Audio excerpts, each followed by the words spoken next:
A little while ago, I was at a meeting here at the church, and there was a break in the meeting, and I was sitting out in the hallway with Andrea Wheaton. If you're visiting here today, she's one of my colleagues in ministry here.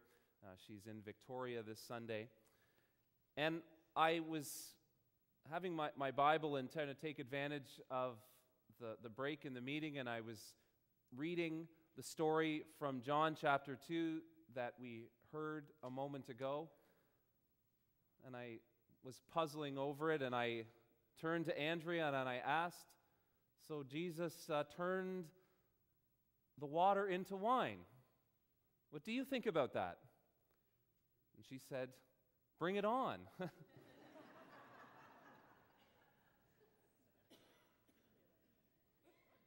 Many of us have been to enough church meetings, I think, where we wish that some water was going to be magically turned into wine, good quantities of wine.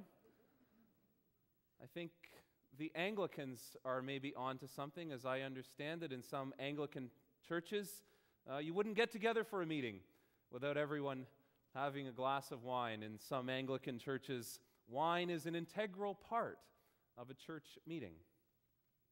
Wine is an integral part, oftentimes, of a wedding, isn't it? In the story that we heard from John 2, Jesus and his disciples have been invited to a wedding which has now run dry. That's a disaster. And Jesus' mother Mary is there, and she tells this to Jesus. And then she instructs the waiters, the servers, the folks who are bringing out the food and the drink, to do whatever Jesus asked them to do. And then Jesus asked them to go and get the jars, the big clay jars that were sitting in the corner. These are big jugs of water that were used for the ritual washing of hands and feet before meals that was part of the Jewish law. The servants go and fill the jugs up to the brim, and then John tells us that Jesus turned that water into wine. In the calendar of the church year, and I think most of you are familiar with it to some degree, it's the calendar which tells us when we celebrate Christmas, and celebrate Easter, and celebrate Pentecost, and all the great festivals of the Christian year. In this calendar, tradition that from approximately New Year's until Easter, we come to church and hear the great stories of Jesus' public ministry, all of his signs and healings and his teachings. Some of you might recall last week we heard the first story in this great sequence. It's the story of Jesus' baptism. His baptism is the traditional beginning of his public ministry.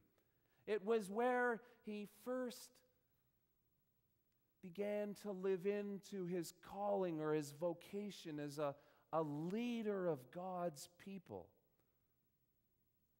And then in this week of the church year, on a traditional basis, we would hear this story from John's Gospel, chapter 2, of the wedding at Cana, where Jesus turned the water into wine. Well, the reason that this story is told in this week of the year is because John tells us this was the first miracle that Jesus did. Now, I pause on that word miracle for a moment because John and the other gospel writers use a word which we would be better to translate as sign, because Jesus did these things not for themselves, but always as a sign to point us to the power of God at work. I have a wonderful French translation of the Bible. It calls these things, forgive my pronunciation, signes miraculeux, miraculous signs. And John tells us that this was the first one, and that he did it in a village called Cana in the region of Galilee. Now, when we hear that this is the first of the miraculous signs, we're reminded of what is to come. Jesus would heal the sick, give sight to the blind. One time when crowds had followed him because of all the things he was doing and saying, and they found themselves stranded on a hillside in the middle of nowhere at dinner hour with nothing to eat. The gospel writers tell us that Jesus fed them all with 2 loaves of bread and 5 little fish. When we hear that this is the first sign, we're reminded that what is to come are all his wonderful and inspiring words by which he announced and brought into being God's kingdom on earth. This is the first of many. And so at this point in the gospel story, at this point in the journey of the church year, we say, bring it on. At the end of this incident, John summarizes by saying that Jesus had manifested his glory. What's going on with this story? Why has John told of the incident, and why is it described in the way it is? Did Jesus really turn ordinary H2O into wine? What would we see if this episode had been caught on video? What would we have tasted if we scooped a glass into those big clay jars? I think readers have traditionally found this to be one of the more difficult miracle stories. When we hear Jesus healing the sick and feeding the hungry and inviting the lame to get up and walk, I think there's a sort of willingness on our part to suspend our disbelief. But when Jesus is turning water into wine, it sounds almost like that's been done for its own sake, as though Jesus were a first century David Copperfield or Harry Houdini. Has he done this just for show? What's going on here? Many commentators have argued, as the great Scottish interpreter William Barclay, in saying something like this: it's not that Jesus once turned water into wine in Cana, it's what he does still today. In other words, we have in this story an analogy of religious or spiritual experience. The disciples had an inspiring experience, and this story is told that we too might have an inspiring experience. Others have seen in this story symbolism meant to teach some kind of theological truth. For example, many see here a contrast between what in the biblical story is the Old Covenant and the New Covenant. We have the Old Covenant, the first covenant of God with his people, the law of Moses, symbolized by these great big jugs for ritual purification. And so they represent the law of Moses and all the regulations that God wanted the people of Israel to keep. And then in the wine that Jesus created, we have symbols of the new covenant. The blood which he poured out on the cross, which is represented in the cup of the Lord's Supper. So we're invited to see a symbolism of contrast between law and grace, between law and freedom. Now, in many ways, I think there is a lot of value to these and other similar interpretations. I think there's a great deal of likelihood that John was wanting us to hear these kinds of overtones. I tend to think, for whatever it's worth, that John has wanted us to think that Jesus really turned some water into wine. Now, in isolation, I admit that this is difficult to accept. But within the world of John's gospel, and within the world of the biblical story, this becomes at least possible. For John and the other biblical writers tell us about a God who created the universe. And I suspect most, if not all of you, believe that God created the universe. John and the other New Testament writers tell us this God who created the universe raised Jesus from the dead.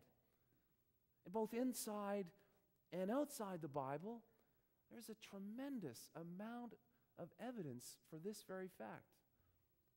And I don't use the word evidence lightly. And so when we hear stories like this, and when we are told that Jesus did some sign that pointed to the glory of God in the midst of humankind, it challenges our skepticism and challenges our possibilities. There's a very famous painting by an Italian painter of several hundred years ago. His name was Paolo Veronese. And the painting is called Le Nozze di Cana, the wedding at Cana. This painting hangs in the Louvre in Paris. In fact, it's the biggest painting at that famous museum. It's over 10 feet high and over 15 feet wide. Now, in no way is this an accurate historical representation of the scene. For one thing, the wedding is happening not in first century Galilean village, it's happening in early modern Venice. Okay? But it's a wonderful scene, and the wedding guests are seated all around a great U-shaped table. Now, if this was a portrayal of the scene historically, we would expect to see the bride and the groom at the head of this great table. We don't see that. What we see at the head of the table is Jesus and his glory. And John, the gospel writer, as Veronese, the painter, has told the story in such a way to point to the God who has come into our midst in Jesus. Jesus, in this episode, manifested his glory, and today he still manifests his glory and will always manifest his glory. So Jesus, bring it on. After this, John tells us that the disciples, his inner circle of 12 followers, they believed in him. This is very early in the narrative of John's gospel. And if we look just a few lines earlier, we find Jesus first calling the disciples, first inviting them to come and follow. And they showed remarkable willingness to do that. You know, they laid down for the time being all of the other things they had going on in life, all of the other plans they had in the short term. And they entered into a situation of great risk and great challenge. And just like you and I would, they needed some reassurance. And John tells us that after Jesus turned the water into wine, they believed in him. Much later, at the very end of John's gospel, we read these words. That Jesus did these and many other signs for which there has been no room to record. But I have written about these, writes John, that you might believe that Jesus is the Messiah, that he is the Son of God, and that believing you might have life in him. I think deep down, many of us have this fear that God doesn't want us to enjoy life, that God doesn't want us to have any fun. Take the example of wine or alcohol. There's many folks out of genuine faith who choose not to drink alcohol. But some take this to such an extreme that it's somehow absolutely forbidden by God, and you step outside the love of God if a drop of alcohol touches your lips. A small group of American Christians many years ago published something called the Purified Bible. You've probably never heard of it. It was an edition of the Bible which had simply purged or modified any reference to alcohol. Many of you have heard of Mormonism, a kind of strange offshoot of Christianity. Mormons believe that not only does God forbid drinking alcohol, God doesn't even want you to have a cup of coffee.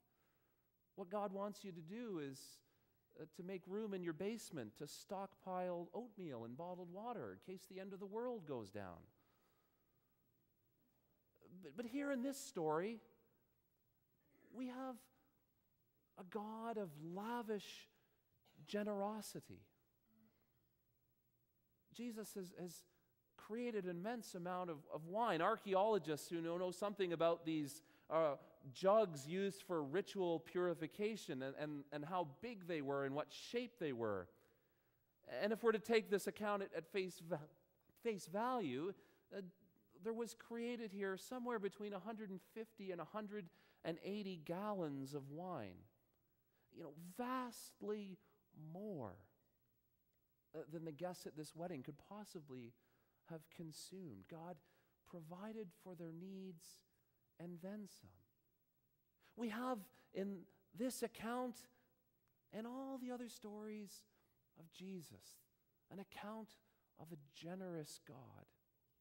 When Jesus fed the crowds on the hillside with the loaves and the fishes, there was leftover that the disciples went around and collected. These stories tell us about a God who has come into our midst, a God who brings something out of nothing, a God who brings new out of old, who brings abundance out of scarcity, a God who meets all of our needs and then some.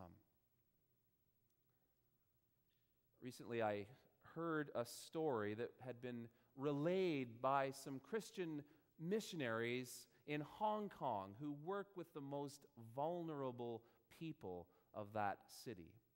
And now, I'm not the first person to tell this story. You may have heard it before. But these missionaries came into encounter with a 72-year-old woman named Alfreda. Alfreda had been for 60 years a prostitute and a heroin addict. Now, at age 72, she was too old to work as a prostitute, naturally. And so her job was to sit out front of the brothel in one of the poorest areas of Hong Kong. And in her chair, she would sit there holding a stick, and she would make sure that the open sewer running down the side of the road didn't get stopped up, and so the water and waste would keep on flowing. And to satisfy her addiction, she was forced to inject the heroin several times a day into her back because the veins in her arms and her legs were long gone. Well, she was taken into the care of these Christian missionaries. She had her needs provided for. She was loved unconditionally. She was put into community with others. She was taught the stories of Jesus from the New Testament. She was given opportunities to serve those who were even in greater need than herself. And through this time of learning and of community and of service, she became a Christian. Sometime after this, she met a man of similar age named Wah. They fell in love and became married.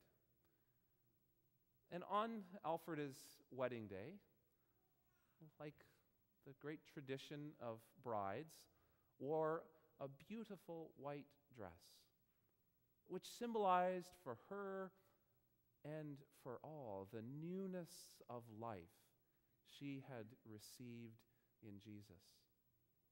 It symbolized that she, like you and I, have been forgiven for all that we've ever done wrong.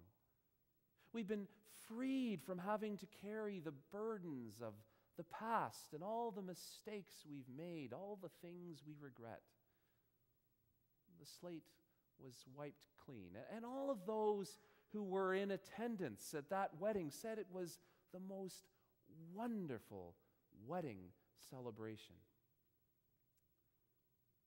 If you ever get to see this painting of Veronese, the wedding at Cana, you'll see a great massive painting, really more of a mural than anything else. And I want you to look to the sides of that painting. Because what you will see is a wedding celebration that is happening in the piazza, in the square, and a wedding which is also spilling onto the steps and the railings and the porches of the buildings which surround the square. People are literally in joy and celebration, hanging on for dear life to be at this wedding. This great, massive painting, the very biggest painting in the entire museum, is not big enough to contain the joyful celebration. And what a wonderful representation it is of the kingdom of the God who has come into our midst, which is like a wedding celebration, which is overflowing with joy and with revelers. For the great celebration of God's kingdom is open to all. All have been invited. We know from John's gospel that his 12 disciples, his inner circle, they accepted that invitation and found life in him. We who are his followers today, we also accept that invitation, and we come into the great and joyous celebration of the kingdom. Maybe there are some of you who need to hear that invitation. It is open to you. His people, his followers, they respond. So for all those who respond, we say, bring it on. Several hundred years before the time of Jesus, the people of Israel, God's people, were at the lowest of the low. Their nation had been destroyed, defeated militarily and economically. The best and the brightest, the leaders of the people had been taken off in captivity to Babylon. It was the Babylonians who had destroyed Israel.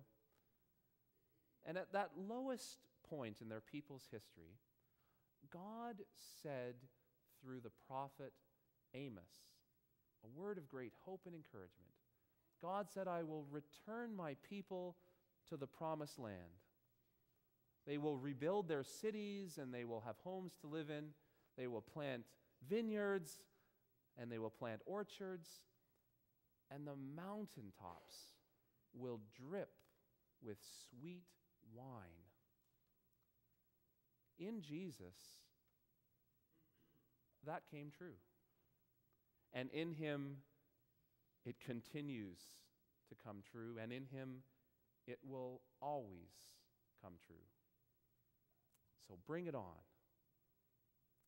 Bring it on. Our next hymn is 333.